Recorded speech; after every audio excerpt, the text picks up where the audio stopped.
Hello everyone students, welcome in my YouTube channel teacher वाला। आप सबका स्वागत है टीचर वाला इस चैनल में। क्या हो मास्टर साहब, अब चिंटिया बनेगा मास्टर और चिंटी भी बनेंगी टीचर। क्यों बनेंगे? क्योंकि वो तैयारी कर रहे हैं महाटेट 3.0 और महाटेट 2025 बहुत जल्द होने वाला है, नोटिफिकेशन आने वाला है। तो आज ही से शुरू कर दो अपनी महाटेट की तैयारी। तो आज के इस क्लास में हम general knowledge and current affair से आपको 30 क्वेश्चन आते हैं। तो चलिए देखते हैं आज का GK general knowledge and current affair का टॉपिक है हमारा इंडियन रिवर्स एंड डैम्स, यानी भारत की जो नदियां हैं उसके ऊपर कौन कौन सा डैम है। यह है हमारे भारत का नक्शा। अब हम इसमें जो मोस्ट इम्पॉर्टेंट डैम रिवर्स है उसके बारे में सबसे पहले तो हम लोग देखते हैं गंगा, ब्रह्मपुत्र और सिंधु नदी। सिंधु मतलब इंग्लिश में इंडस रिवर कहते हैं उसे। ये देखिए, यहाँ से ये गंगा निकल रही है। ऑलरेडी ये जो क्षेत्र है ये हिमालय पर्वत का क्षेत्र है और हिमालय पर बर्फ जमी हुई है। हिमालय से जो नदियाँ निकलती है वो 12 मासी होती है। अब 12 मासी क्यों कहा जाता है? क्योंकि 12 महीने बहती है। अब 12 महीने क्यों बहती है ये नदियाँ? क्योंकि उसके ऊपर जो बर्फ पिघलता है वही पानी गंगा, ब्रह्मपुत्र और सिंधु नदी में जाता है। अब यहाँ से गंगा नदी निकल रही है, ठीक है। गंगा नदी पर यहाँ पर नरोरा, ओके। देन ये इस तरह ये डैम है, नदी का नाम गंगा है। अब बाद में बांग्लादेश होते हुए बे ऑफ बंगाल में जाके मिलती है। फिर उधर से ब्रह्मपुत्र नदी आ रही है जिसे वहाँ पर तिब्बत में यारलुंग, इंडिया में जैसी आती है यहाँ पर हम उसे ब्रह्मपुत्र। और इसी ब्रह्मपुत्र नदी पर एक माजोली आइलैंड है। हमने अभी तक क्या सुना था कि समंदर में आइलैंड होते हैं, नदी में भी आइलैंड होते हैं। तो ब्रह्मपुत्र नदी पर एक माजोली आइलैंड है। ये ब्रह्मपुत्र नदी बांग्लादेश में यहाँ दोनों मिल जाते हैं और यहाँ मिलके वर्ल्ड का सबसे बड़ा, दुनिया का सबसे बड़ा डेल्टा बनाती है। और वैसे जो ईस्ट की ओर जितनी भी नदियाँ बहती है ये मैक्सिमम डेल्टा बनाती है।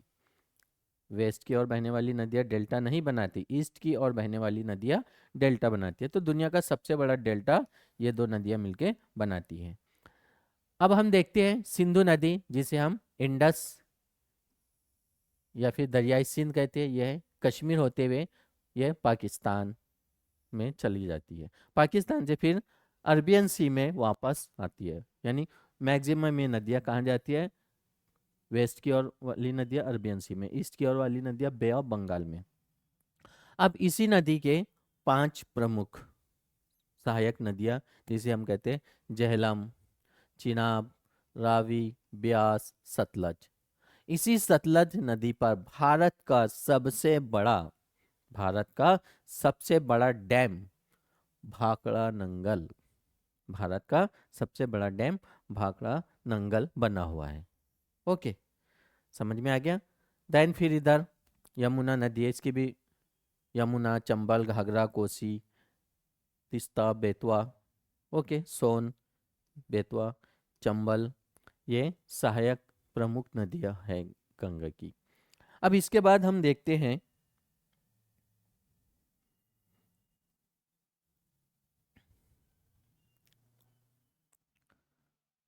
महानदी। ये है महानदी और महानदी भी ये क्या कर रही है? यहाँ पर ये डेल्टा तैयार कर रही है, ईस्ट की ओर बहने वाली ये ब्रह्मणी नदी, यहाँ पर भी डेल्टा तैयार हो रहा है। अब ये महानदी के ऊपर हिंदुस्तान का सबसे लंबा डैम महानदी पर कौन से राज्य में है? उड़ीसा। अंडरस्टैंड। देन साउथ में आते हम लोग।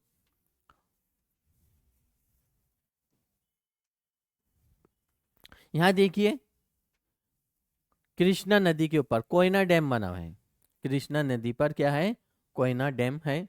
ये कृष्णा नदी, यही कृष्णा नदी बाद में फिर ये आंध्र प्रदेश का भाग है। इधर नागार्जुन सागर डैम बना हुआ है। कौन सा? नागार्जुन सागर। ये तुंगभद्रा नदी है, तो तुंगभद्रा डैम का नाम तुंगभद्रा। देन कावेरी नदी है, कावेरी नदी, तो कृष्णा राजा सागरा। उसी तरह मिट्टूर, कावेरी नदी पर यहाँ पर मिट्टूर, भवानी सागर, पेरियार, चेरुथानी, इस तरह। अब यहाँ पर एक पाक स्टेट है, भारत और श्रीलंका को ये पाक स्टेट अलग करता है। तो इस तरह की जो हमारी बेसिक इंफॉर्मेशन है। गोदावरी नदी पर निज़ाम सागर, ओके, गोदावरी नदी पर निज़ाम सागर, दनिदा रामागुंडम। ये थे आज के हमारा बेसिक जानकारी जो आपको किसी भी परीक्षा में